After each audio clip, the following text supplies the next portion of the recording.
System on your car works and operates. Also, welcome to my home garage. I'll explain to you why we're here now at the end of this video, so you want to make sure you stay tuned. And yes, we're going to be talking about the variable valve system, as in VTEC just kicked in, yo! Alright, well, jokes aside, this video is not going to be about VTEC specifically, but meant to give you a general idea on how a variable valve system works and operates. Alright, so in order to better understand how the variable valve system works, it's important that you understand how the different strokes on a 4-stroke engine that we have here, which is the same in most cars, works. And as you may have heard, these 4 strokes are explained as suck, squeeze, bang, blow, money shot. Alright, that's 5 strokes. Never mind the last one. So again, yeah, it's suck, squeeze, bang, blow. Alright, so the first stroke is your intake stroke. This is the stroke where the piston is moving down inside your engine and sucking in air through past your intake valve. Alright, so for example, as you can see here, we have 2 sets of camshafts. This front one is our exhaust cam, and this rear one is our intake cam. There's our intake manifold, that's where the air comes in. So this is a clockwise turning engine. So on the intake stroke, on this engine, as these cams are turning, the intake cam turns clockwise, and these cam lobes on your intake cams, on this setup, push down on these lifters that you can kind of see here, and in turn those push down on your valves, opening them up and allowing for air to be sucked in to your combustion chamber. Now exactly the time that these different valves open and close on different strokes is exactly preset between your camshafts and your crankshaft by a timing belt or a timing chain, depending on your engine. Also, I should mention that on most cars with fuel injection, as the air is getting sucked into your combustion chamber, fuel from your fuel injectors is also sucked in with that air into your combustion chamber. Alright, after the piston reaches bottom dead center, it starts moving back up, and the second stroke is your squeeze or compression stroke, where it squeezes the air-fuel mixture inside your combustion chamber. And this is when both your intake and exhaust valves are closed. So for example, on this engine, we can see that cylinder number 1, which is this guy right here, because it's the closest to the timing belt, is up on its compression stroke more than likely, because both these cam lobes are off the hydraulic lifters. So this is the exhaust side, and this is the intake side. And since this is a clockwise turning engine, again, this is the compression stroke, because these cam lobes on the exhaust side are much closer to pressing down on these valves for the strokes to come than our intake cam lobes. And after the compression stroke comes the bang, or rather the power stroke.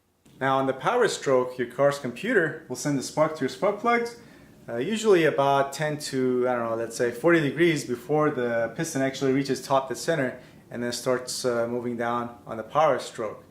It does this before top dead center because that air-fuel mixture needs time to properly ignite and explode, and then that way it's more efficient in pressing down on this piston and creating power at your crankshaft.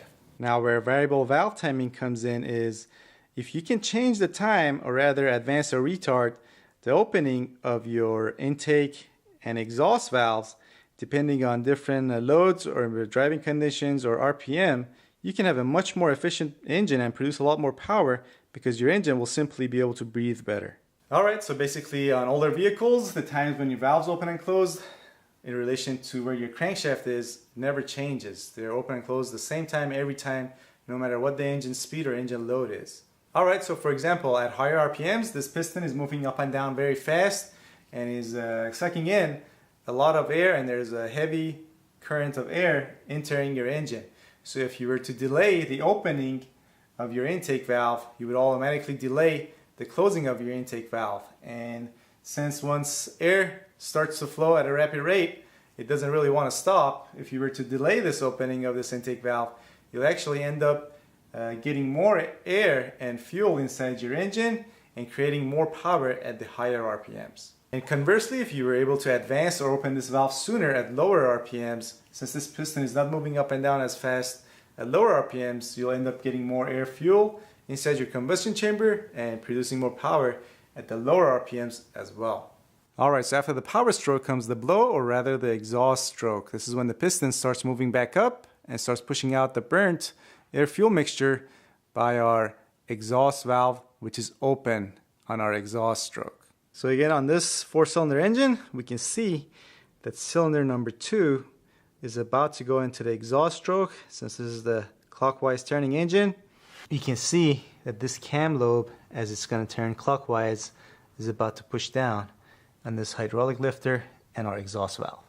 Now on the exhaust stroke with variable valve timing, if you can time this exhaust valve in a way that it overlaps with the opening and closing of the intake valve by a few degrees, what will happen is you end up leaving some exhaust gas back in the combustion chamber, and basically doing what an EGR valve or an EGR system on older cars do. And what an EGR system does is basically by recirculating some exhaust gas back into the combustion chamber, or in this case, overlapping the opening of these two valves by a little bit and therefore leaving some exhaust gas back in there, it reduces your combustion temperatures, therefore reducing your emissions. Also at highway speeds, or rather highway speeds under light to medium load, when you leave some exhaust gas in there, you practically reduce the amount of air and fuel that's getting sucked in, and therefore improving your MPG as well. And as you can see on this car, for the same reason, we do not have an EGR valve. And that's because our EGR, or exhaust gas recirculation, is done by our variable valve timing, or this solenoid on this exhaust side. Alright, so that's why you have a variable valve system on your car. But now let me show you how it exactly works on this engine.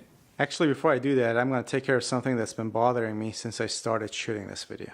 Oh, this is weird. Why are there so many flies on top of this car? And why are they only in this section? I think I'll go genocidal on them.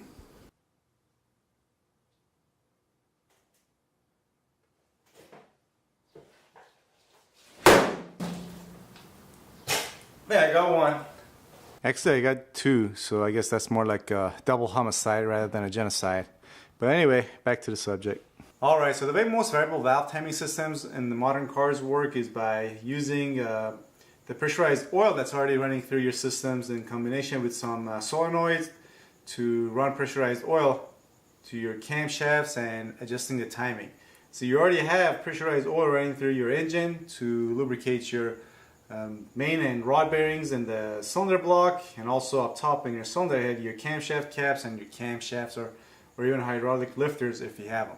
Alright, so for example, if I remove this camshaft cap, right underneath it, you'll see this hole. And this hole is actually coming from that passage, which is on the center of your cylinder head, where pressurized oil is traveling through, and then pressurized oil will come up through this hole to right here on your camshaft cap, and from there it goes around this bolt and into this passage and down here, and that's how it lubricates this rotating journal on your camshaft. And in this cylinder head you have the same passage on the other side, and also from this passage there's also another hole. If you were to remove this camshaft and remove these lifters, there's another hole underneath these lifters where pressurized oil is applied to as well. And on this piece at the end is our variable valve timing solenoids. This solenoid is for our exhaust cam, and this solenoid here is for our intake cam. Now if I were to remove this, you'll see right there in the center, pressurized oil comes through that hole into this hole right here, and through this hole will travel through these passages on each end to where our solenoids are for our variable valve timing. And if I were to remove this solenoid on this end, you might see it right there. So pressurized oil comes through there, travels through the solenoid, and your car's computer, based on your engine load, will either allow that pressurized oil to travel through this side or this side. One of them is going to be advancing your timing on this side, which is the exhaust cam, and the other one is going to be for retarding the timing. And you can probably barely make out the 2 holes where the pressurized oil goes after your solenoid. It goes through one of those and comes out through one of these here. And after it comes out of those holes, it either goes through these holes on this side or these holes on this side. And from here, it travels through your camshaft and goes inside your camshaft gear or sprocket. Now here, inside of this sprocket, there are 2 passages where the pressurized oil can go through. Again, one for advancing and one for retarding the camshaft timing. And from there, once it goes through the sprocket, it goes to the inside of the sprocket. There are vanes and a rotor, which when you apply pressurized oil one way, retards the timing, and the other way, it advances the timing. Okay, so one way to think about this is this way. So pressurized oil, let's say, wants to retard the timing. It goes through this end, it goes through this side, it goes through these holes to the rotor or the vane, through the vanes here, and it pressurizes the rotor from underneath it. Let's say the rotor can travel this much or this much inside of this phase cam. And let's say it pressurizes one side. And when it does that, it changes the position of the camshaft in relation to the rotor that's inside here. See, the cam gears, when they're on the camshaft, they don't actually, one of them doesn't go this way, the other one this way to advance or retard the timing. The gears itself, they stand the same distance from one another, and on the outside move exactly the same way. But on the inside of these, as oil pressure is applied to that rotor and the vanes inside there, the relation of the camshaft to these cam gears changes, and that's how you can either move this camshaft back to retard timing or forward to advance timing in relation to the rotor that's inside here and your camshaft and your crankshaft. Now, to clarify, what we're talking about here is variable valve timing, which is when the valve opens and closes. We're not talking about the duration of the valve opening and closing, and also we're not talking about the valve lift. So for example, the duration of the valve opening and closing is going to be related to where it starts on your camshaft lobe. The peak starts on the camshaft lobe. The bigger this whole side of the lobe is, the longer the duration of your valve opening. And also your valve lift is related to how high this peak on your camshaft lobe is. The higher this peak is, the longer or the larger the opening of your valve. Now, there are systems out there that not only have variable valve timing, but they also have variable valve lift and valve duration systems. We won't get into them too much because I don't have an example to show you, but I think you guys get the idea of how the system works. It's usually, they use it with a combination of using oil pressure and these solenoids to manipulate the oil pressure that's inside your engine in order to get this done. Alright, so there's that. But now as to why we are here in this new shop or this garage and what happened to the old shop. Well, about 3 weeks ago, I guess, my landlord came to me and said that he wanted to raise the rent by about $600. So I thought about that for a few seconds, but then I had to politely decline. And then I told him he can go find himself another tenant. Then I moved out of my apartment as well and rented this 3-bedroom house with this nice 2-car garage. Now, this is obviously not as big as my old garage, but this is plenty of space for making YouTube videos. And since I live here now, this should also help with putting out more videos, for which I'm sure you guys are going to be happy about. Now, for you dog lovers, there's obviously going to be more Butthead around as well. Butthead, going to be a lot of you around now. This way I get to save money and time, and you guys get to see more videos. So I guess this is a win-win-win-win money shot situation. Wait, no, money shot is not applicable to this conversation either. I don't know where I've heard that, but I've heard it somewhere. But anyway, hope you enjoyed this video. If you did, do me a favor and share this video on your favorite social network, and also check out these other related videos, of which I put links to on this side of the screen. There will also be links down below in the description box as well. Alright, thanks for watching. I'll see you guys next time.